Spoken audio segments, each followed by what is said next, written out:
Kinumpirma nga ng ABS-CBN ang status ni Maris Racal and Rico Blanco. Ito po ang sinasabi ni Maris, "I'm so scared. Because if I announce it, then it's a real. Rico and I are over. It's fresh.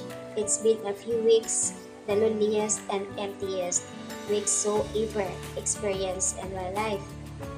So ayan, Maris Racal announced that breakup with Rico Blanco. Nakakapanghinayang naman in 3 years. Saan na nga ba yung sinasabi ni Maris Racal noon during interview na sinasabi niya understanding si Rico sa lahat ng ganap niya, all the way support. Pero bakit dumating sa punto nga na nagkaroon sila ng breakup? Kung sa bagay nga, ayon sa karamihan, 12 years nga nagkahiwalay pa. So, hindi mo masasabi talaga ang relasyon.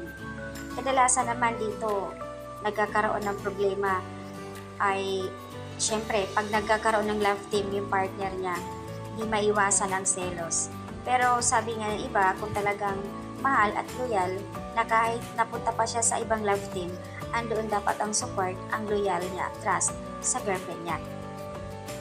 Malamang yung handler ni Maris, yan daw yung nagpapatrend, yung sa love team ngayon nila Maris.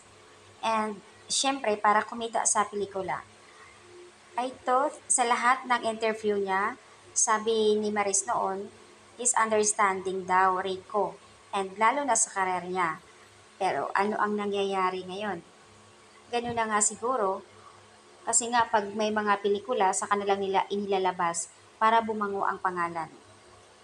But still, nakakahinayang kasi nga sa tagal na rin nila kahit paano in 3 years. Sa interview na parang gusto pa mag-explore in life ni Maris, na kung pwede nga lang daw skip ang 20s. Siguro nga dahil parang settle down na and Maris want to enjoy life. Bata pa kasi siya over Rico Blanco. At least ngayon nalaman na nila and maaga pa, so naagapan yung kanilang breakup. Sabi nga nila, ilang beses na nga interview nga, super understanding nga daw. Grabe ang support sa kanya ni Rico, lalo na sa karir niya. Nakakabigla, nakakapanghinayang na sinabay pa nila sa showing movie niya. Mapapaisip din kasi yung iba.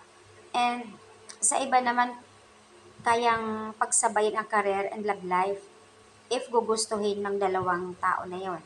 Pero sa sinasabi ni Maris ngayon sa kanya, galing na sa pagkalito yung pagbabago, meaning hindi siya sure sa bagay-bagay, lalo na kay Rico. So, sad naman.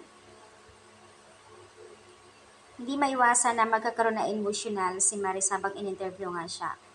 Ganun pa man, wala tayong magagawa kung yun ang gusto nila. Break up tapos iyak. Sige, go.